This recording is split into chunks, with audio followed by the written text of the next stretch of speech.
최악의 공부는 뭐냐면, 자, 이런 책을 본다 합시다. 아, 이거 잘 썼네, 재밌네, 그래, 이거 다 이해했어. 이게 공부 아닙니다. No. 책을 읽으면, 이거 책은 그냥 노트처럼 써요. 여기다가 당구장표, 밑줄 치고, 중요한 문장은 내가 압축해갖고 문장을 바꿔 적고, 그 다음에 최고 권하고 싶은 방법은 뭐냐면, 요 문장이나 요 내용을 다이어그램 그림으로 바꿔놔야 되잖아. 이 책을 내가 재해석하게 되는 거야. 내가 조작하게 되는 거야. 작동하는 거야. 읽는 순간 요 페이지를 읽을 때 어떤 느낌이 들었는가가 내 필기체 속에 아래 새겨져 있어요. 가슴이 뭉클할 때가 많아요. 5년, 10년 전에 적어놨던 걸 딱 보는 순간 통째로 다 이해가 돼요. 내 감정에 손때를 묻히라는 겁니다. 제가 중요하게 보는 또 세 가지를 이야기하면, 체화는 서술에 앞선다는 말입니다. 요거 출처를 밝히면 에델만이라고 노벨상 받았는 브레인의 대가가 있습니다. 이 에델만이 했던 마지막에 했던 유명한 말 중에 하나인데, 체화는 뭐냐면 그냥 몸이 하는 겁니다. 아무리 설명을 해도 몸이 하는 게 한 수 위다는 겁니다. 간단히 이야기하면. 그러니까 체화는 서술에 앞선다. 지행합일. 아는 만큼 행동하라 그 말 하잖아요. 그 말이고. 두 번째 뭐냐면, 논리가 아무리 정연해도 우리는 논리를 바탕으로 선택하는 경우도 있지만 대부분 급할 때는 대부분 먼저 선택을 하고 내가 이렇게 선택한 논리 구조를 찾는 겁니다. 그러니까 선택은 논리에 앞서고 그 다음에 행동은 이해에 앞선다. 이해는 다양한 학문을 하는데 굉장히 중요한 툴이긴 한데 모든 데 적용되는 거 아닙니다. 어느 상태에서는 이해가 중요하고 초등학생 때는 이해보다는 몸으로 익히는 이쪽이 더 중요하고 대학생들한테는 이해가 압도적으로 중요하죠. 창의성은, 여러분 다 관심 있는 창의성은 시대의 산물입니다. 얼마 전에 신문에 났어요. 지금 직장인들, MZ세대라 그러나요? 20대, 30대 직장 처음 들어간 사람들이 가장 중요한 직장에서 어떤 능력을 가장 중요시 하는가. 요게 몇 년 전에 창의성이 1등이었어요. 근데 원래 창의성이 5등위가 밀려났습니다. 그리고 창의성이 우리 인류에서 매번 존중받았던 건 아닙니다. 물론 창의성이 되게 중요하고 하는데 그런 창의성을 발휘하는 상황들이 있다는 거예요. 근데 지금 직장을 너무 빨리 움직이고 여러 가지 바뀌니까 창의성을 너무 강조를 해버리면 사람들이 좋은 새로운 직장을 찾으려면 다 뿔뿔이 흩어져 버려요. 그러면 사회 전체로 동력이 조금 다른 측면에서 좀 그런 상황이 생길 수가 있어요. 전체적으로 인간 사회 문화 속에서 우리가 갖고 있는 능력들이 등위가 매겨지는 거지. 그게 독자적으로 있는 게 아니라는 걸 먼저 이해하는 거죠. 어쨌든 창의성은 학습하는데 중요하고 인류의 브룩스를 뚫은 거는 독창적 창의성이잖아요. 근데 이 독창적 창의성의 원재료가 뭐냐 하면 그게 바로 기억이라는 겁니다. 그래서 간단해요. 학습법에도 기억이 핵심이고 창의성에도 기억이 핵심이죠. 증명할 수 있어요? 증명할게요. 창의성이 하려면 어떤 사람이 뭘 창의적으로 하죠? 일단 반드시 필수 조건은 뭐냐면 창의적으로 하면 뭘 하고 싶어져야 돼요. 욱하고 올라와야 돼요. 욱하고 올라오지 않는데 뭘 하겠어요? 자, 우리 위대한 예술가들, 피카소부터 대부분 창의적인 사람들은 뭔가 속에서 일어나는 거야. 욱하고 일어나는 거예요. 그걸 뭐라 그러죠? 그걸 감정이라고 그러죠. 그 감정이 그쪽에 훈련된 많은 지식들하고 결합했을 때 그걸 느낌으로 위로 올라가요. 그래서 우리 브레인이 조각가가 되든 시인이 되든 미술가가 되든 수학자가 되든 거의 동일 비슷합니다. 메커니즘이. 브레인 속에서 일어난 이미지들을 끄집어내야 돼요. 그래서 조각가는 바위 속에 있는 비너스상을 끄집어내야 되고 수학자는 여러 가지 수학적 패턴 속에서 공식을 끄집어내야 돼요. 끄집어내는 과정이요. 끄집어낸다는 건 뭐냐면 브레인의 형상화한 걸 끄집어내는 게 운동 출력입니다. 그래서 창의성은 뭐냐면 무엇을 하는 겁니다. 붓글씨를 쓰든 피아노를 치든 수식을 풀든 뭐죠? 전부 다 운동입니다. 내가 연설을 하든 창의성은 운동이에요. 창의성은 반드시 끄집어내는 과정이고 운동이요. 그래서 얼마나 능숙하게 끄집어내는가. 내 속의 리듬, 멜로디를 얼마나 머릿속으로는 아주 미미한 것들을 다 처리할 수 있어요. 그러나 그걸 끄집어내는 과정에서 끄집어내는 과정의 훈련이 미니멈 10년이 걸립니다. 10년이 걸려요. 조각가가 들어왔어요. 하가가 되려봤어요. 10년, 20년, 30년, 심지어 50년 이렇게 하잖아요. 그 50년 걸리는 시간이 머릿속에 번개처럼 떠오른 이미지를, 포착한 이미지를 끄집어내는 거예요. 시인은 머릿속에 있는 날것의 이미지들을 포착하는 거예요. 이미지를 포착해서 시인들은 이미지들의 논리를 구성하는 겁니다. 그래서 시인들이 시의 첫 문장은, 첫 대목은 우발적으로 던져놓고 두 번째 대목에서는 방정식처럼 정교하게 맞춰야 돼요. 이거는 유명한 이성복 시인의 시론입니다. 저 출처 밝힐게요. 참 저는 이성복 시인의 무한하소라든지 이런 책자를 보면 우리 이성복 선생님이 그 시론을 오랫동안 강의했던 그 에센스거든요. 그런 거 보면 참 그래요. 그래서 예를 들면 조금 내가 한 1분만 옆으로 가겠습니다. 그래서 이렇게 생각해 보는데, 이렇게 문장을 구성할 때 우리가 접속사를 그리고, 그런데, 그러나 이렇게 쓸 수 있다는 거예요. 그럼 그러나 같으면 발이 두 개가 너무 벌어졌다는 거예요. 수습하기 어렵다는 거예요. 논리 구조가. 그 다음에 그런데 하면 약간 딴지 내는 구조, 약간 옆으로 가는 거예요. 뒤 감당을 할 수 있느냐 이거예요. 뒤의 문장들이. 그걸 첫 문장은 저질러 놓고 두 번째 문장에서는 방정식 구성하듯이 은밀하게 맞춰나가야 된다는 거예요. 그러면 내가 떠오른 이미지들의 논리적 구조가 물리 방정식처럼 아로새겨지는 거예요. 그러려면 형용사 하나를 갖고 일주일을 머금어야 돼요.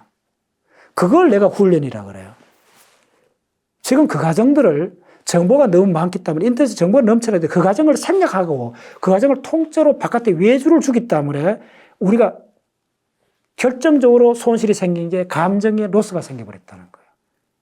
밑 빠진 독에 빠져나가는 것은 기억이었고, 동시에 기억에 묻어있는 감정이 다 빠져나갔다는 거예요.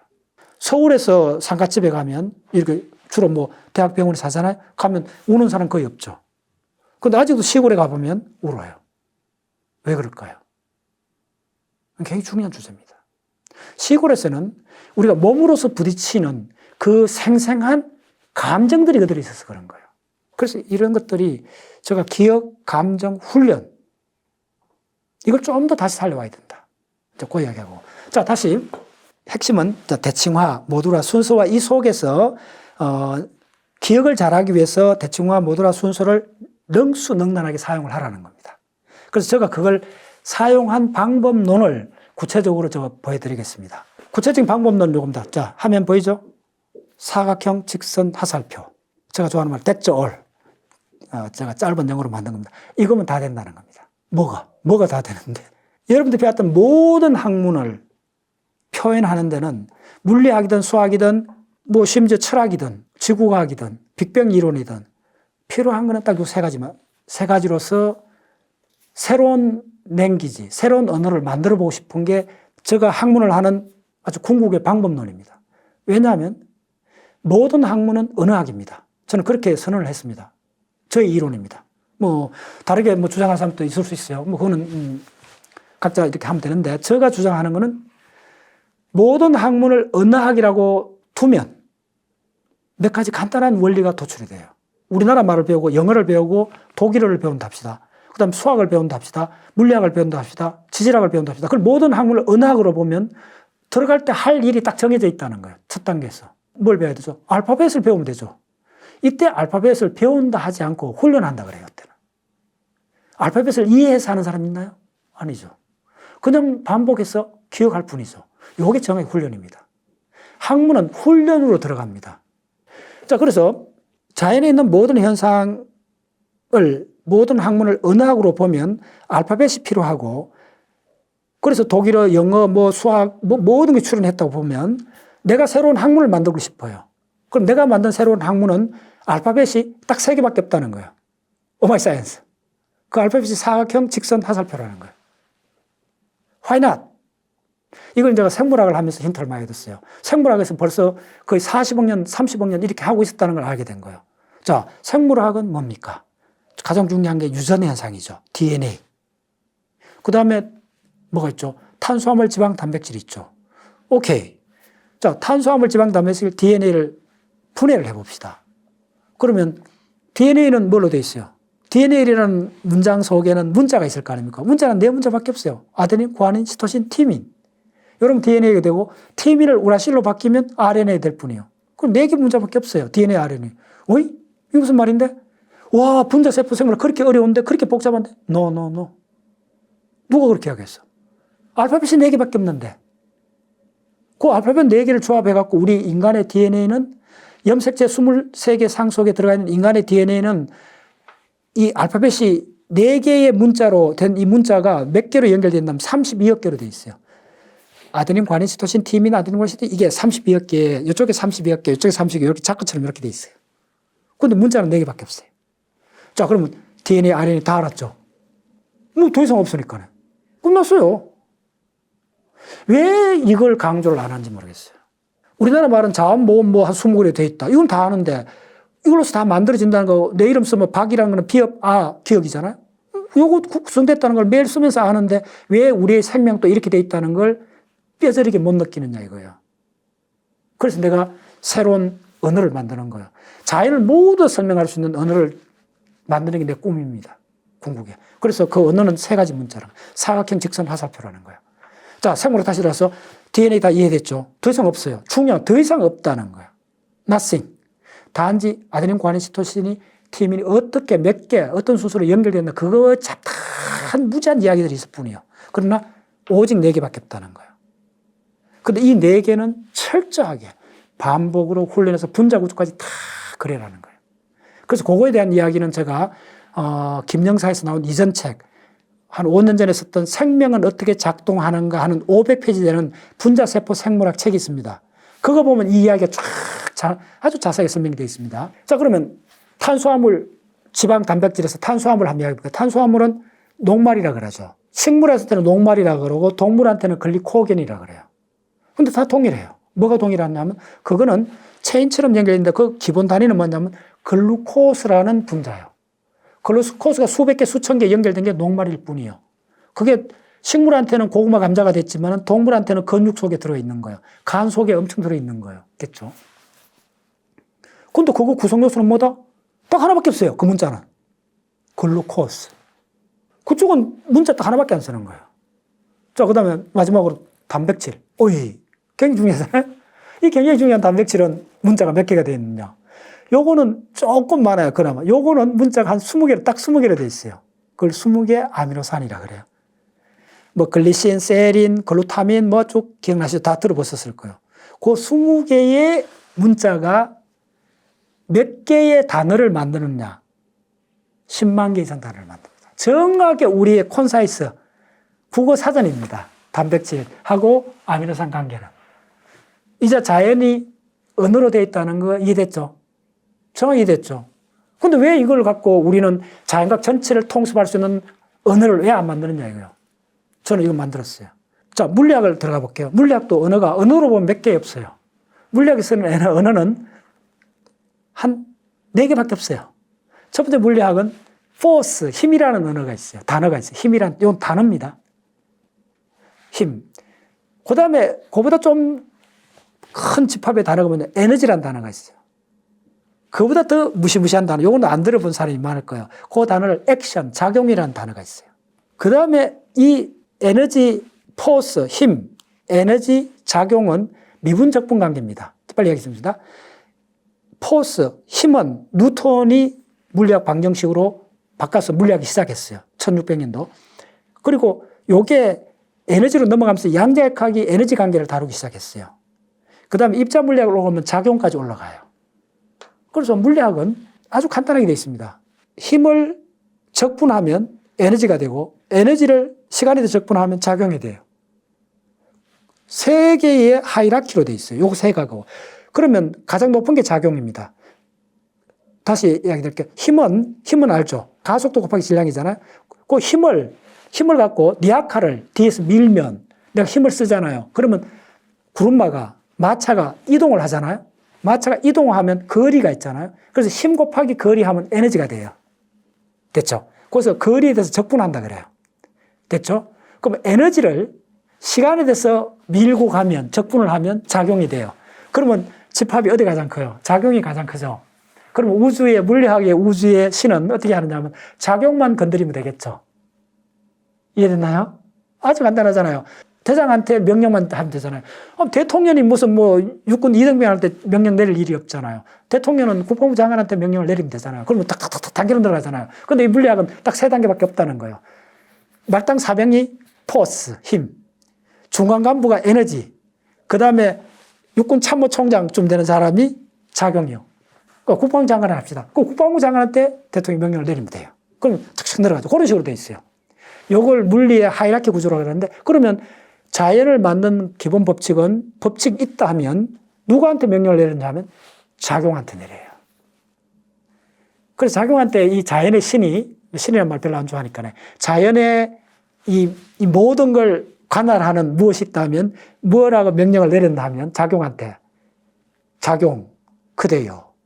내가 딱 하나의 요구 조건이 있다. 요 요구 조건대로 만들면 우주가 만들어진다라고 자연의 신이 선언을 했어요. 누구한테? 작용한테. 그리고 작용이 뭡니까? 물으니까 그 위에서 딱 한마디 소리는 작용, 그대의 작용을 최소화하라. 이게 그 유명한 최소작용의 법칙입니다. 그러니까 무슨 말이냐면 에너지의 운동 에너지 마이너스 위치 에너지를 하게 되면 그걸 라그랑지안이라 그래요. 라그랑지안을 4차원 시공에 대해서 적분을 해주면 뭐가 되면 작용이 돼요. 그래서 조금 내가 단계를 넘어가니까 라그랑지안이 있다. 에너지의 다른 형태 라그랑이 생겨요. 그래서 그 작용량을 최소화하라는 말은 무슨 말이냐 하면 우주에서 일어나는 모든 물리적 과정의 가장 최소 경로로 일어나게 하라 그 말입니다. 물리 법칙은 그밖에 없습니다. 그래서 작용, 에너지, 힘. 그래서 우주가 작동하는 방식은 작용의 변동량을 작용이 바이브레이션이에요. 바이브레이션 하는데 이 작용의 요동을 최소화하는 그걸 최소 작용이라 그래요. 그 혹시 페르마의 원리 들어보셨죠? 그 다음에 빛은 직진한다. 그게 구체적인 빛은 직진한다 말 들어보셨죠? 그 말이 거기서 나온 겁니다. 그거야 한 예고. 뭐 이렇게 생각하면 돼요. 이건 다른 데 볼게요.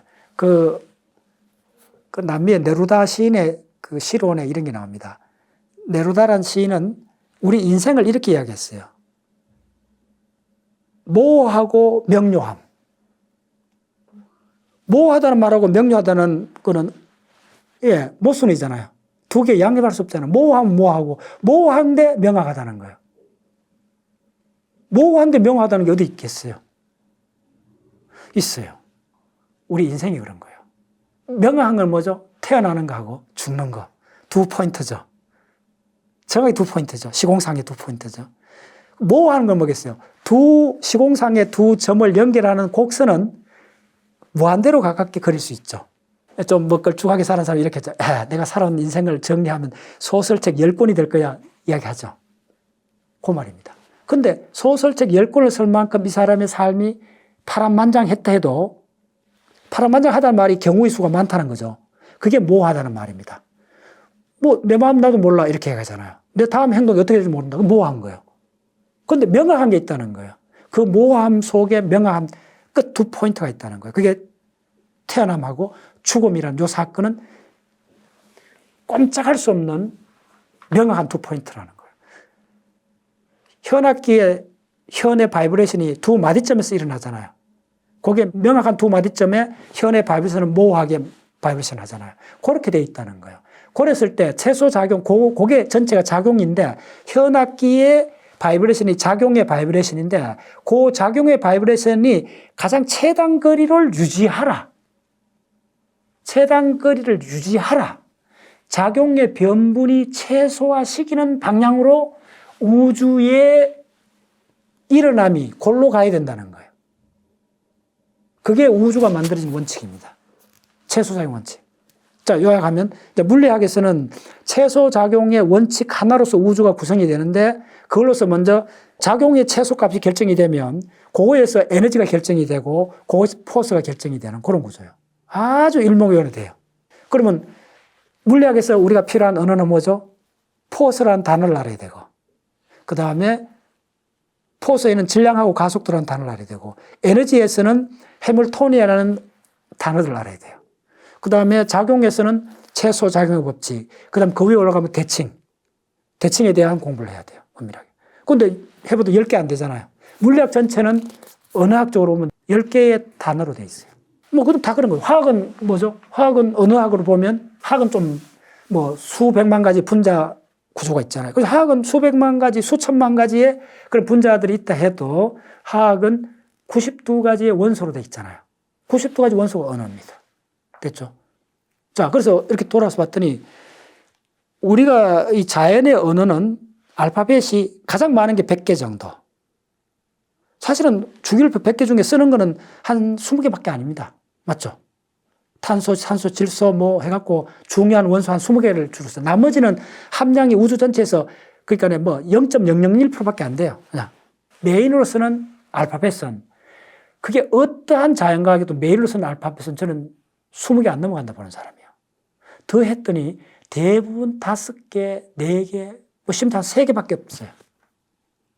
그래서 자연과학 전부 다 이렇게 하는 과정에서 제가 만들어낸 자연과학을 언어학적으로 볼 때 단어가 몇 개냐, 문자가 몇 개냐 하면 딱 3개밖에 없다는 거예요. 사각형, 직선, 화살표라는 거예요.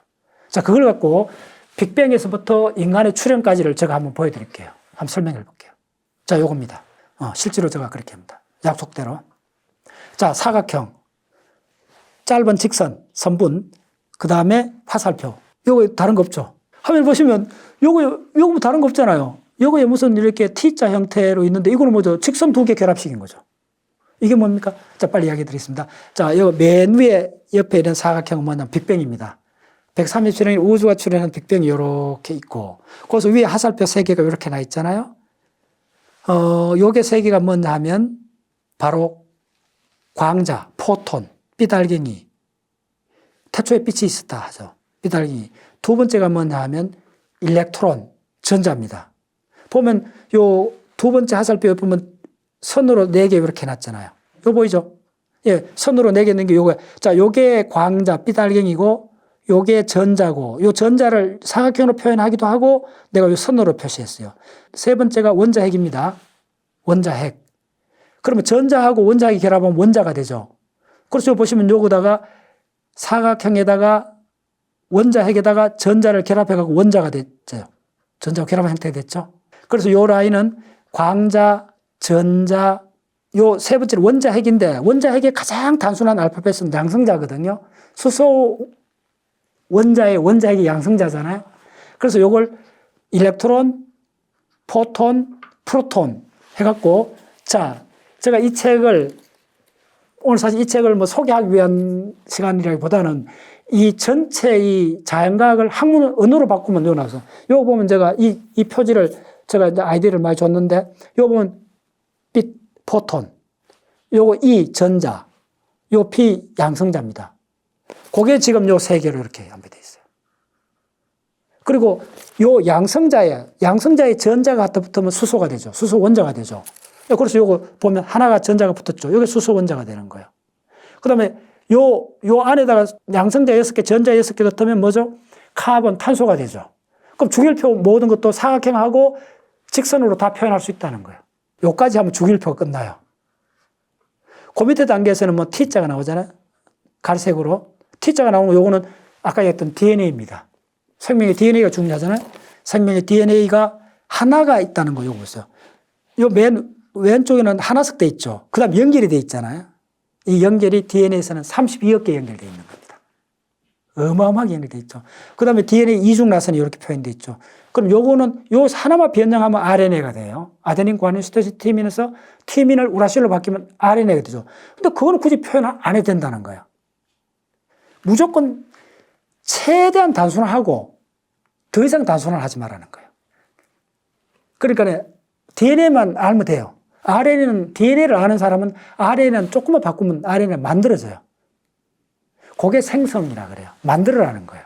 그래서 공부를 재밌게 하려면 기본 원리를 자기가 기본 원리 몇 개밖에 안 되니까 그걸 체득을 하고 그걸 갖고 조작을 해보라는 거예요. 그러면 DNA에서 RNA 만들어지고 RNA에서 그 다음에 단백질이 만들어지고 이건 나머지 연쇄적으로 나오게 돼 있어요. 그래서 기본 이걸 정확하게 훈련을 하게 돼요. 이건 학습이 아닙니다. 이건 훈련입니다. 아까 기억, 이해, 훈련을 구분해 줬잖아요. 요거는 뭐 내가 공부한다, 학습한다 이렇게 접근하시면 안 돼요. 그래서 다 안 된 거예요. 가장 기본 원리, 알파벳을 배울 때 우리가 학습했다 안 하잖아요. 기억했다 안 하잖아요. 뭘 훈련했다 그러잖아요. 예, 훈련입니다, 이거는. 그래서 요거는 시간이 이렇게 많이 안 들어요. 알파벳 배우는 거 우리가 초등학교 때 우리나라 자원모음 배울 때 한두 달이면 되잖아요. 20개 암기 하잖아요. 그겁니다. 그래서 기억에서 암기가 사실은 훈련에 가깝습니다. 그래서 그걸 하게 되면 그 기본 요소를 해갖고 방대한 이야기는 뭐냐면 기본 알파벳을 연결하는 과정입니다. 그걸 이제 우리가 공부를 한다 그러는데 공부를 하는 게 아니고 공부는 각자가 만들어가는 과정입니다. 그래서 최악의 공부는 뭐냐면, 자, 이런 책을 본다 합시다. 제가 쓰는 책을, 이거 잘 썼네, 재밌네, 그래, 이거 다 이해했어. 이게 공부 아닙니다. No. 우리가 그렇게 30년을 해왔잖아요. 그 다음 공부는 뭐죠? 조금 낮은 공부는 여기서 밑줄 치는 거예요. 여기 그 다음 조금 더 나아요. 저거는 책을 읽으면 어떻게 하면, 제가 내 공부하는 책을 나중에 보여줄게요. 책을 읽으면, 이거 책은 노트처럼 써요. 여기다가 당구장표, 밑줄 치고, 그 다음에 여기다 내가 읽고 내용을 중요한 문장은 이렇게 내가 압축해갖고 문장을 바꿔 적고, 그 다음에 최고 권하고 싶은 방법은 뭐냐면, 요 문장이나 요 내용을 다이어그램 그림으로 바꿔놔요, 저는. 이 책을 내가 재해석하게 되는 거예요. 내가 조작하게 되는 거예요. 작동하는 거예요. 그러면 이제 바쁠 때 어떻게 하는 줄 알았냐? 이 책 한 권을 내가 바쁘면 1분 만에 다 봐요. 자, 내가 요거다 밑에 적어 놓는 내용들은 요거 있는 핵심 내용을 적어 놨을 거 아니야. 나머지 기본적으로 알고 있는 내용 90% 알고 있잖아요, 대부분. 물론 또 안 그런 경우도 있는데. 그러면 핵심적인 내용을 요 밑에 적으면 요 밑에 적은 것만 읽으면 돼요. 읽는 순간 내가 요 페이지를 읽을 때 어떤 느낌이 들었는가가 내 필기체 속에 아주 새겨져 있어요. 가슴이 뭉클할 때가 많아요. 5년, 10년 전에 적어놨던 걸 딱 보는 순간 통째로 다 이해가 돼요. 책은 노트처럼 사실하는 겁니다. 막 적어. 그래서 책에 낙서를 하고 막 적는 걸 권하는 이유가 뭐냐면 내 감정에 손때를 묻히라는 겁니다. 자, 어떤 사람이 책을 사면 이거 소중한 건데 이거 귀한 내용인데 밑줄 못 끄는 사람들이 있어요. 그럼 어떻게 되느냐 하면 내가 좋아하는 어떤 사람을 악수도 못하고 가까이 못 가고 바라보면 보고 있는 거예요. 그러면 그 사람한테 울 수가 없어요. 여러분들 이 책을 보고 울거나 진짜 제가 옛날엔 요즘도 그래요. 책을 보다가 책은 논문을 읽던 공부를 할 때 최고의 공부는 어떤 건가 하면 책을 봅니다. 아침 시간에 새벽에 보다 밑줄을 치다가 하다가 어느 한 문장이 딱 나잖아요. 멍해요. 와닿는 문장이 특히 과학이 오랫동안 5년 10년 동안 그 부분을 하는데 어떤 대가가 딱 한 줄 딱 근데 오잖아요. 그럼 또 멍해져요. 그럼 책을 딱 덮고 가슴에 머금고 이렇게 창밖을 서성해야 돼요. 한 5분 동안 먼 산을 바라보는 거예요.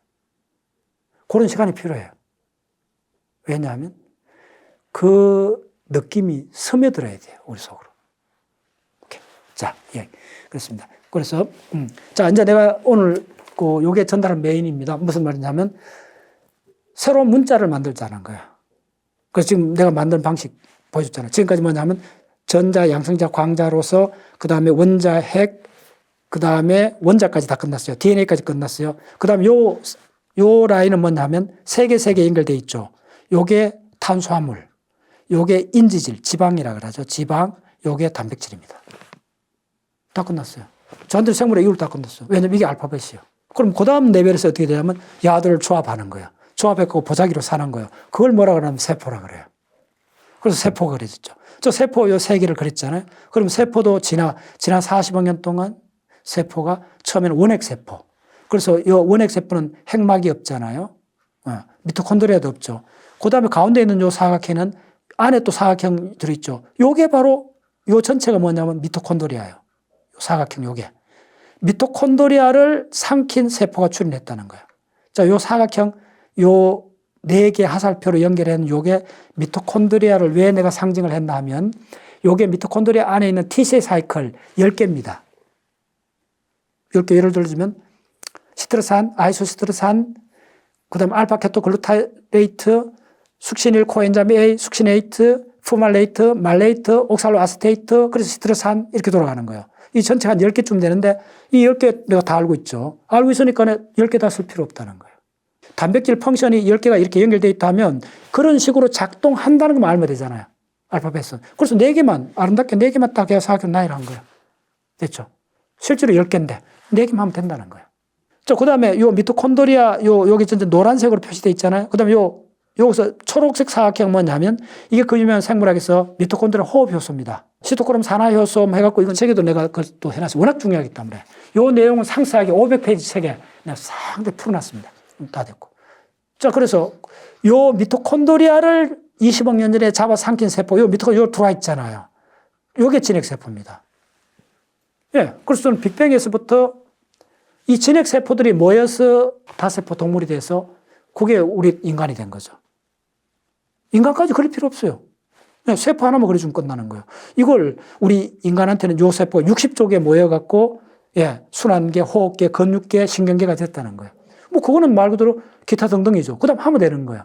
물론 그 구체적 내용은 제가 20년 동안 엄청나게 강의를 많이 했죠. 다 했죠. 근데 이 한 페이지 속에 빅뱅에서부터 인간까지 다 들어있는 거예요.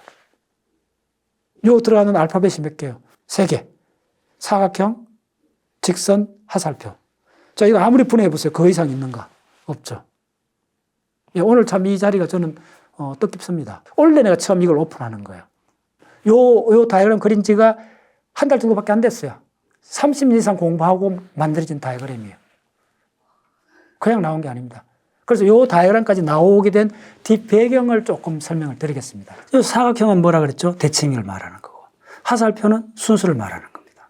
그 사각형 자체가 대칭이기 동시에 모듈입니다. 그래서 대칭화, 모듈화, 순수화가 문자를 만드는 근본 원리가 요 속에 다 들어있다는 거예요. 그래서 그 문자가 만들어지니까 단어가 만들어지고 문장이 만들어지잖아요. 그래서 지금 그걸 갖고 가장 긴 문장, 생명의 30억 년, 40억 년의 긴 히스토리를, 역사를, 생명의 진화 역사를 이렇게 요 3가지 문자로 표현할 수 있다는 겁니다. 예. 그럼 우리가 브레인이 헉 시원해졌잖아요. 봐라. 이거 이렇게 간단하게 된다는 거예요. 자, 물론 피카소가 마지막에 입체파로 그렸던 거는 그 수천 점의 습작들이 있었고 그 중간 단계 많이 있다는 거 다 알잖아요. 뭐 청색시대 뭐 하면서 다 우리가 공부하잖아요. 피카소가 마지막에 가서 이제 입체적인 그림으로 바뀌어진 거. 사람 얼굴도 삼각형으로 그릴 수 있다는 거예요. 물론 초보 단계에서 그렇게 하는 거는 넌센스에 가까워요. 그런데 이게 쭉 올라가 보면 가장 단순한 도형 속에 우주의 모든 것을 담을 수 있다. 왜? 세포가 원래 그렇게 해왔다는 거예요. 자연이, DNA가, 단백질이, 탄수화물이, 아미노산이 원래 그 방식으로 했는 걸 우리가 그대로 쓰면 되는 거예요. 그대로. 그걸 내가 다시 만들어낸 거예요. 오케이. 자, 그럼 구체적으로 이게 어떻게 작동하는 거 보여드리겠습니다. 최근에 내가 보여줬던 건데, 먼저 대칭 구조를 만들어요. 이건 이제 브레인이 어떻게 작동하는가 하는 영역인데, 우리 생각이 행동으로 옮겨지는 과정을, 이게 이제 최강훈의 주제입니다. 그걸 먼저, 요 책을 이야기 드리면, 책이 우리의 그 자극 기획에 대한 한 2년 전에 번역된 책입니다. 그 책에 대한 전체 내용을 제가 다 보고 요 한 다이어그램을 제가 그렸어요. 자, 그 다이어그램을 그릴 때 먼저 구조를 앉히는 게 중요해요. 그래서 보면 대칭 구조로 다 돼 있죠. 사각형, 화살표로 돼 있죠. 요 대칭 구조가 다 연결이 되면 요 구조를 앉힌다 그래요, 제가. 구상이 다 끝나고 나면 브레인 각 영역을 집어넣으면 돼요. 이거 볼까요? 두 번째 연거요. 네, 보시면 전문 용어 약자로 다 들어가 있잖아요. 그러면 살라머스, 그 다음에 전대상해, 히포캄퍼스, 요거 HIP가 해마입니다. 요런 단어를 알아야 된다는 거예요. 그래서 학문을 한다는 거는 한 꾸러미의 새로운 용어에 익숙해지는 과정입니다. 요 과정은 우리가 문자를 배울 때, 새로운 언어를 배울 때 단어를 기억을 해야 돼, 암기를 해야 되잖아요. 이 과정은 생략할 수 없어요. 그래서 공부의 내용의 사실 한 7, 80%가 그들은 핵심 학술 용어를 기억하는 겁니다. 그 학술 용어를 일상 용어처럼 쓰는 사람을 전문가라 그래요. 정확한 정의가 사실은 그렇습니다. 네. 그래서 브레인을 공부하고 싶은 분은 전 세계 논문에서 통용되고 있는 이 용어들을 알아야 돼요. PCC 같으면 후대상해. 그 다음에 뭐 다 있죠. 이런 거 다 하면 이렇게 됐어요. 오늘 브레인 강의하는 날이 아니기 때문에 이렇게 들어간다는 거예요. 또 세 번째 되면 이제 하살표까지 해가 구체적 펑션이 들어간다는 거예요. 그래서 이제 다시 돌아볼게요. 대칭화하고 모듈화는 사각형으로 다 돼 있죠. 그 다음에 순수화는 하살표로 돼 있죠. 그러면 우리 브레인에 굉장히 복잡한 한 10개 이상 그 브레인 영역이 연결돼 갖고 굉장히 고동한 기능을 하는 것도 대칭화, 모듈화, 순수화로 깔끔하게 구조화시킬 수 있다는 거예요. 그 다음에 거기다 이름을 갖다 붙이면 돼요. 구조가 결정이 되면 기능이 나와요. 그래서 마지막에 기능이 나왔죠. 끝. 그래서 이걸 내가 다 만들어내는 거예요. 그래서 공부를 하는 게 아니고 만들어내는 과정입니다. 그렇죠. 그럼 우리가 기억해야 될 부분은 학술 용어예요. 요건 반드시 기억을 해야 된다는 거예요. 됐죠? 자, 간단히 말씀드렸고. 그 다음에 인체해 보세요. 요것도 얼마 전에 이제 우리 정회원들한테 줌으로 강의했는 겁니다. 그래서 매주 목요일 날 저녁에 어제도 했었는데 줌으로 강의하는 게 매주 책을 한 권 하는데 벌써 2년째 내가 책이 100권이 넘었었습니다. 매주 주로 새로 나온 신간 위주로 주로 과학 분야 책들을 제가 소개를 하는데 단순하게 소개하는 게 2시간 반 합니다. 목요일 날 저녁 2시간 반 할 때 책 내용을 내가 완전히 다 해독을 하고 강독 비슷하게 내 이론을 한 50% 갖다 붙입니다. 그래서 입체적으로 이렇게 하는 게 돼 있고 그때 내가 만든 자료 중에 하나입니다. 그래서 보시면 우리 인체 전체도 사각형, 화살표 이거밖에 없잖아요. 그렇게 복잡한 요 속에 보면 보세요. 간단히 우리 입에서부터 항문까지가 9m쯤 됩니다. 창자가 소장 이쪽이 대장 하면 6m 넘습니다. 노란 걸로 표시했는 게 이거다. 입에서 항문까지 이렇게 표현하고 그다음에 심장, 허파, 사각형으로 표현. 심장, 허파, 사각형으로 표현하면 돼요. 더 간단해요. 예, 다 표현됐죠. 브레인도 사각형으로. 그거 딱 보이잖아요. 예, 이렇게. 자, 이런 훈련들. 자, 그다음에 구체적으로 이때는 화살표까지 안 들어가요. 지금 작업 중인데 오늘 좋습니다. 제가 작업하는 중간 과정을 보여드리겠습니다. 그래서 지금 새로운 문자를 만들구나 하는 걸 같이 공감해 주시면 돼요. 자, 여러분 다 주기율표 보시죠. 요게 제가 수첩에 오랫동안 강의하면 수첩에 옮겼던 저 주기율표입니다. 요걸 지금 뭐 다른 것도 아닙니다. 주로 뭐 일러스트레이터나까지 안 배워도 됩니다. 파워포인트가 오히려 더 좋습니다. 저는 파워포인트에서 그리는 그림 그 정도로 갖고 다 표현이 됩니다. 여기 보시면 벌써 주기율표 일부 형태를 만들어 놨잖아요. 이 지금 작업 중인데 요거 사각형이 전자입니다. 안에 있는 게 원자핵이고 바깥에 4개가 딱 붙어 있잖아요. 그럼 요소 하나 빼고 2개 빼고 하면 원자가 다 표시할 수 있어요. 사각형 딱 나열했죠. 이렇게. 주기율표도 요거 지금 작업 중간 과정입니다. 그러면 나중에 이제 그 밸런스 밴드의 그 전자들이 몇 개인가 원자가 전자라 그러는데 그거는 이제 다 우리가 다 알잖아요. 고등학교 공부했잖아요. 그거 하나 집어넣어 주면 돼요. 그 기본 패턴만 여기 작업해 놓으면 돼요. 네, 중간 과정을 보여드릴게요. 그 다음에 이제 이 원자 궤도 같은 것도 1S 궤도, 2S 궤도, T 궤도 하는 요런 기본 패턴들, 요런 걸 알아야 돼요. 자, 요거 보세요. 인체 생리학 강의입니다. 요것도 제가 일주일 전에 그랬던 겁니다. 한 열흘쯤 됐네. 예. 요거는 지금 요것도 작업 중간인데 요거는 제가 한 6년 전에 강의했던 화이트보드를 수첩에 그렸던 겁니다. 수첩에 그렸던 걸 요걸 이제 우리 회원들한테 제가 4시간 동안 강의하는 중에 들어갔던 그림이거든요. 그럼 요 인체 그림을 내가 손으로 그렸어요. 근데 지금 어떻게 하느냐면 요 그림을 사각형으로 다 바꿔놓은 거예요. 얼마나 깔끔해요. 그럼 이제 공부하고 싶어지는 거예요. 대칭 구조가 보이잖아요. 순서가 보이잖아요. 인체는 대칭화, 모듈화, 순서로 되어 있습니다. 지구상의 모든 거의 대부분 동물은 대칭 구조로 되어 있습니다. 그래서 동물은 방사대칭하고 좌우대칭입니다. 그리고 압도적으로 많은 동물종은 좌우대칭입니다. 왜 좌우대칭이 되어야 되느냐 하면 동물은 어디로 가는 존재입니다. 움직인다는 말은 어디로 간다는 말이잖아요. 방향이 있다는 말입니다. 그래서 우리가 가다가 먼저 만나는 쪽이 입이 있는 겁니다. 당연히 그렇게 해야 되겠죠. 입이 있는 쪽에 감각기관이 시각하고 후각이 있습니다. 이 면이 가는 면이 앞입니다. 앞면하고 뒷면이라는 개념이 해부학을 공부하면 맨 처음 배우는 개념인데 우리 입이 나 있는 쪽이 앞입니다. 왜 그러냐면 입으로 먹이가 들어오잖아요. 그래서 이 장에서 소화를 해서 배설물이 뒤로 나가잖아. 뒤라는 개념이 항문하고 링크되어 있습니다. 그래서 항문하고 입을 연결하면 직선이 되잖아요. 2포인트. 이 2포인트를 화살표로 바꿔놓으면 바로 동물이 어디로 간다는 개념을 갖게 되는 겁니다. 화살표. 됐죠? 그래서 우리는 어디로 가는 존재입니다. 우리가 정신이 분열되면 어디로 갈 수가 없습니다. 우리는 어디로 간다는 것은 내 먹이나 내 파트너가 앞에 있는 겁니다. 그걸로 향해 가는 겁니다. 내가 필요한 모든 먹이, 에너지 소스는 바깥에 있고 내가 생물학적으로 연속하기 위해서 자손을 남겨야 되잖아요. 그러면서 내 파트너가 바깥에 있는 거예요. 그럼 내가 파트너하고 먹이를 향해서 나아간다. 이게 생물학의 가장 근본입니다. 그걸 가장 효율적으로 한 최초의 동물이 척추동물입니다. 그 척추뼈를 보면 꽁치 이렇게 구이 묶고 나서 이렇게 뼈를 보세요. 앞에 이렇게 입하고 꽁도 이렇게 있잖아요. 딱 그거 보면 딱 보이는 거예요. 그래서 좌우대칭의 이야기 듣죠. 자, 좌우대칭이 안 되면 모든 동물이 좌우대칭이 아니면 어떻게 되겠어요? 자, 새의 날개가 좌우대칭이 아니면 어떻게 되겠어요? 황당하죠? 멘도입니다. 비행기 날개 두 개가 길이가 다르다면 어떻게 이래 돼버립니다. 앞으로 갈 수 없습니다. 그래서 앞으로 간다는 이 개념. 이 개념이 바로 좌우대칭을 전제로 하는 겁니다.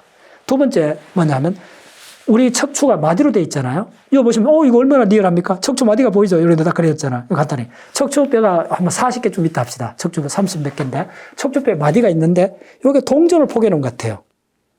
그럼 동전 하나하나가 우리 태아 때 이걸 제가 공부를 해봤더니 태아 때 몸에 체절이 만들어집니다. 이걸 체절이라 그래요. 몸에 마디가 우리 피부를 벗겨보면 우리 척추가 그 흔적인데 척추뼈 하나하나가 마디 독립적으로 되어 있습니다. 독립적으로 되어 있다는 것은 척추 마디 하나 체절이라고 하는데 소마트는 체절 하나에 신경하고 그 다음에 혈관하고 근육이 함께 발생을 합니다. 요 3종 함께 들어옵니다. 그러면 움직일 수 있어. 그럼 지렁이 같은 거 보면 마디가 있잖아요. 마디 잘라도 살잖아, 지렁이가. 그게 독립적으로 작동을 하는 겁니다. 그래서 그 독립적으로 작동하는 그걸 그 하나하나를 모듈이라 그래요. 그래서 환영동물 지렁이부터 지구상에서 마디로 구성이 되는 겁니다. 그게 우리가 척추동물이라서 그걸 그대로 갖고 있죠. 그래서 모듈이죠. 앞으로 가기 때문에 좌우대칭이죠. 그 다음에 척추뼈가 모듈이죠. 그 다음 순서는 어떻게 됐냐면, 자, 팔다리를 보세요. 위팔, 아래팔, 그 다음에 손등, 손가락. 여기 순서로 돼 있죠. 발도 같이 돼 있어요. 이걸 극성이라 그래요. 극성을, 여기 순서가 돼 있다는 거예요. 그러면 어떻게 되느냐면, 마지막에 가서는 손을 보면, 여기서는 하나, 요 뼈는, 요게 노뼈, 좌뼈라 그래요. 여기 두 개. 요거 와서는 이것도 뭐 지금 강의하는 시간이 아닌데 이렇게 한 10개쯤 이렇게 갈라졌잖아요. 그 10개 갈라진 이게 14개쯤인데 이게 자유말단이 됩니다. 자유말단. 그래서 우리가 정교한 손운동, 문자까지 만들어냈잖아요. 그래서 여기서는 기본 자세, 기본 틀을, 자세를, 다리 같은 면에 자세를 해주고, 예, 손가락 같은 자유도. 그러니까 이쪽으로 가면 다양성, 이쪽은 통합. 이렇게 해서 순서가 되어 있다는 거예요. 됐죠. 그래서 우리 5억 년 동안 척추동물의 진화 속에 대칭화, 모듈화, 순수화라는 생물학의 근본 원리가 아로 새겨져 있다는 거예요. 생물학의 근본 원리를 넘어서 갖고 우주 빅뱅에서부터 인간까지 오는 데는 요 세 가지 원리가 새겨져 있다고 제가 주장을 하는 겁니다. 그걸 적극적인 학습 방법론으로 만들겠다. 그래서 그 길로 제가 30년 달리고 있는 겁니다. 예. 그래서 그걸 명확히 보여주고 기분이 좋아요. 명확히 보여주는 게 우리 인체의 골격 구조입니다. 보세요. 마디로 되어 있잖아. 이게 모듈입니다. 하나하나. 똑똑 띄어내도 되죠. 예. 그 다음에 순수화되어 있고, 그 다음에 좌우대칭으로 되어 있고. 우리 몸이 대칭화, 모듈화, 순수화 되어 있기 때문에 우리는 그렇게 행동할 수밖에 없어요. 브레인이 세계를 포착하고 사고작용이 전개하는 것도, 예, 어느 정도 이걸로 설명이 가능해집니다. 어느 정도까지. 그 다음에 이제 여러분, 세 번째, 굉장히 큰 덩어리들만 말씀드리겠습니다. 이것도 보면, 선하고 사각형밖에 없잖아요. 뭐, 심지어 이건 화살표부터 필요 없어요. 두 개 문자면 돼요. 사각형하고 선. 그리고 안에 들어가는 학술 용어는 기억해야 된다 그랬죠. 그 유일하게 문자는 세 개밖에 아니기 때문에 기억의 메인 포인트는 학술 용어는 기억하셔야 돼요. 근데 그것도 학술 용어가 많지 않아요.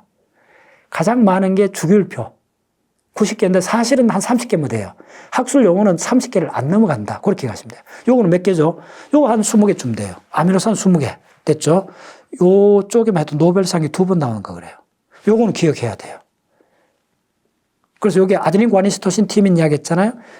그게 mRNA에서는 우라실인데 아데닌, 구아닌, 시토신, 우라실 4개의 문자에서 3개의 문자가 조합해서 아미노산 하나로 지정하는 겁니다.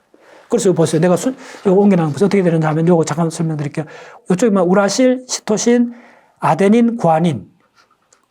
이쪽도 그렇죠. 요거 보면 또 한 속에 우라실, 시토신, 아데닌, 구아닌 4개씩 들어가 있죠. 요거 조합을 해보면 페닐알라닌은 U가 되고, 예를 들면 안에 있는 프로린 같은 경우는 C도 되고, C 이쪽에 U가 되고, 이렇게 짜맞추면 돼요. 이걸 제네틱 코드라 그래요. 인류가 이 문법을 독해하고 드디어 단백질의 연구에 들어가기 시작한 겁니다. 그럼 요거만 알면 돼요. 사실 전부 다 있어. 됐죠? 그리고 또 사각형을 다 표시했다는 거예요. 자, 문자가 순서로 나열됐다는 거예요. 자, 그 다음 세 번째. 요거는 제가 강의했던 그 화이트보드를 찍었는데, 제가 강의를 하면 처음부터 판서를 하거든요. 전부 다 기억으로 해갖고 하기 때문에. 그걸 원래 15년째 하고 있는데, 요렇게 우주 전체 보세요. 전부 다 순서화되어 있죠. 우주의 전체 역사를 보면 플랑크 타임, 그 다음에 그랜드 유니파이 세어리, GUT 타임, 쿼크 타임, 렙톤 타임, 그 다음에 RDU가 뭐냐면 라디에이션 도미넌트 유니버스, 메타 도미넌트 유니버스, 람다 도미넌트 유니버스. 그리고 지금은 언제냐면 람다 도미넌트 유니버스가 된 거예요. 빅뱅이 터졌을 때는 우주는 복사 지배의 우주라 그래요. 그 다음 설명을 한 거죠. 중요한 건 이것도 이게 이 강의를 했을 때가 제가 10년쯤 전이었는데 그때는 이 문자를 만들 생각을 안 할 때였어요. 근데 지금 봤더니 내가 그때 또 하고 있었다는 걸 알게 된 거예요. 1, 2년 만에 만들어지는 게 아니라. 이 과정을 다 거쳤더니, 내가 입자물리학 우주론을 강의하면서도 사각형, 하살표, 이런 걸 엄청 많이 썼구나. 다이어그램을 그렸구나. 이제 그걸 보면서 좀 명확해졌죠? 이렇게 보면. 이 도표는 빅뱅에서부터 137학년 지난 현재까지 입자물리학에서 우주 중요한 사건 한 10개가 이 속에 다 들어가 있어요. 저는 이것만 해도 10시간 강의할 수 있습니다. 요 내용만 갖고도. 사실 이쪽 분야만 강의했는 것만 해도 10년쯤 됐죠. 네. 오케이. 자, 그 다음에, 자, 우리 브레인을 와서, 제가 좋아하는 브레인 쪽으로 설명을 드리면, 브레인도 지금 요거 있는 요 그림은, 요 책에도 있는데, 요 책에도 있습니다. 그래서 요 책에도 요 그림이 있는데, 요걸 내가 한 달 전에, 보시면 요 지금 원으로 돼 있잖아요. 원하고 곡선을 무지하게 싫어하게 됐어요, 제가. 안 그래요. 이제 거의, 곡선은 이제 거의 추방이 됐어요, 저한테는. 완전 추방이 됐고, 브레인 또 사각형을 그리면 명료해져요. 지금 보시면 브레인에, 내가 어떻게 그렸나 보여드릴게요. 요거 보면 요게 이제 피질이 앞쪽에 운동 피질, 뒤쪽에 쭉 했는 이 파란색이 감각 피질들이요. 가운데 있는 요게 살라머스요. 요게 브레인 스템이요. 요게 스피널 코드요. 요게, 시상 거물핵이요. 다 표현되는 거예요, 사각형으로. Why not? 근데 사각형을 바꾸면, 결정적인 장점이 뭐냐 하면, 보고 싶어져요. 편안해요. 머리가 복잡하지 않아요. 서너 시간 공부해도 머리가 찌끈하거나 그렇지 않아요. 하고 싶어져요. 핵심은 하고 싶어져야 돼요. 그래서 지금까지 우리 교육이 공부를 하고 싶어지는 인간으로 유도하고 바꿔줘야 되는데 이걸 실패한 거예요. 거기다 많은 객관적 데이터가 있습니다. 우리나라 학생들이 고등학교 학생들이 수학 올림피아드 있잖아요. 과학 올림피아드, 수학 올림피아드 가서 뭐 세계에서 뭐 1, 2등 하고 그런 뉴스를 많이 듣잖아요. 근데 제가 그 자료를 갖고 있습니다. 어른들이 공부를 어떻게 하는가. 공부를 어떻게 하는 것보다 어른들이 공부를 얼마나 좋아하는가 이런 것들이 통계적으로 나와 있는 게 있습니다. 학습하는 시간에.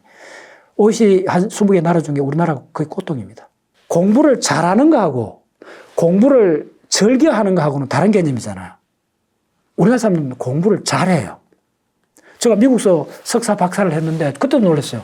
미국의 학부 과정에 코스웍도 좀 들어가서 들어봤더니 학생들이 뭐 석사 과정 올라온 학생들도 미분 적분도 익숙하지 않아요. 학생들, 미국 학생들이. 그래서 우리가 막 목에 힘 막 주고 하는데 조심해야 돼요. 뭘 조심해야 되느냐 하면 미국 학생들이 박사 과정까지 올라가면 굉장히 파워풀해집니다. 미국에서는 석박사 이렇게 올라가는 학생들이 대부분 성향들이 뭐냐면 공부가 즐거워서 가는 거예요. 조금 단순하시게 이야기하면 공부를 굉장히 잘해갖고 점수가 높은 학생이 있고 공부는 뭐 중간쯤 하는데 공부를 좋아하는 학생이 있으면 누가 나중에 크게 되느냐? 공부를 좋아하는 사람이 크게 됩니다. 왜냐하면 공부를 잘해갖고 수입 높은 직장에 가면 나중에 공부를 놔버려요. 공부는 마라톤이지 적어도 30년 이상 하는 그런 게임이지 뭐 3년 바짝 하고 그거 아니에요. 제가 좋은 얘기 있다면 한 가지 저는 그런 학원장도 만나봤습니다.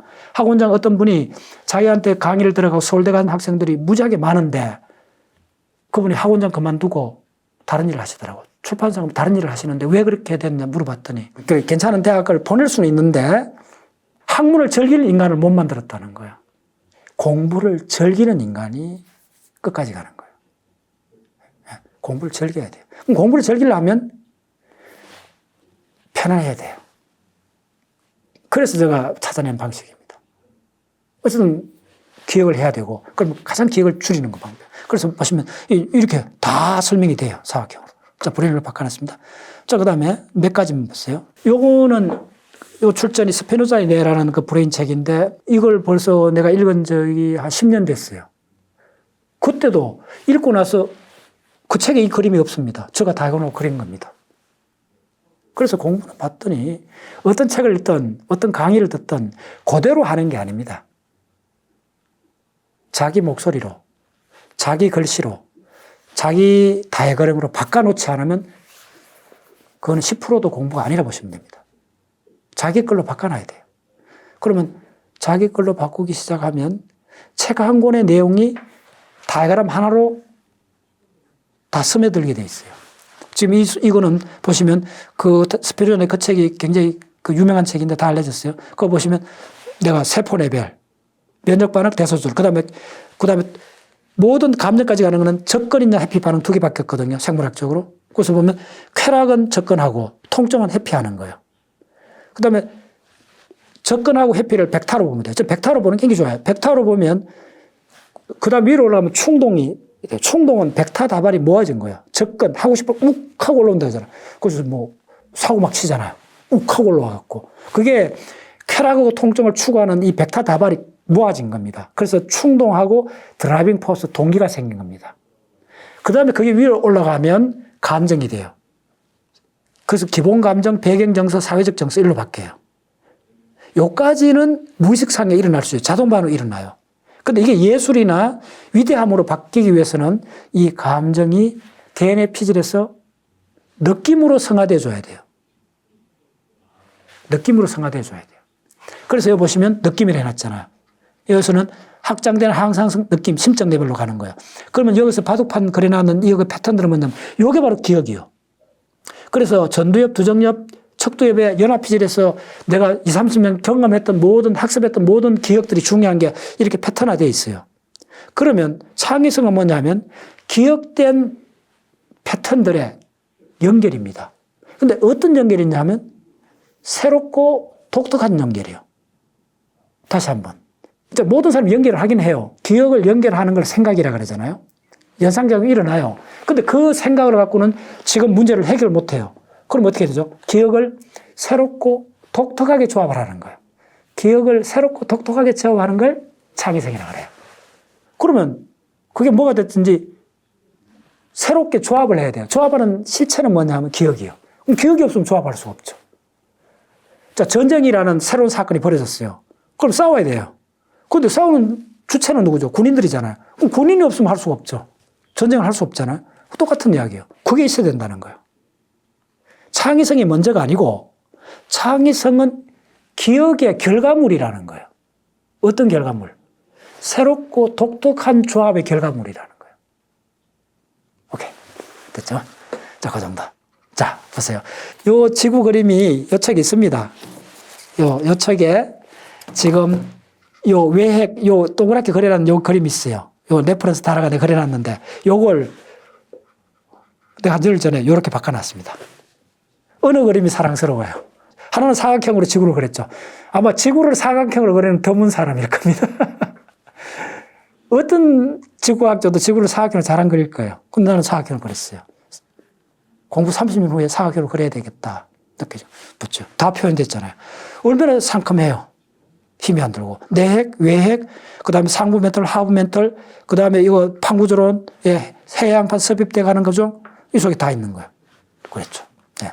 자, 요거는 제가 요 책에서 빅뱅에서부터 전체를 나오는 게 지금 요 수 있습니다.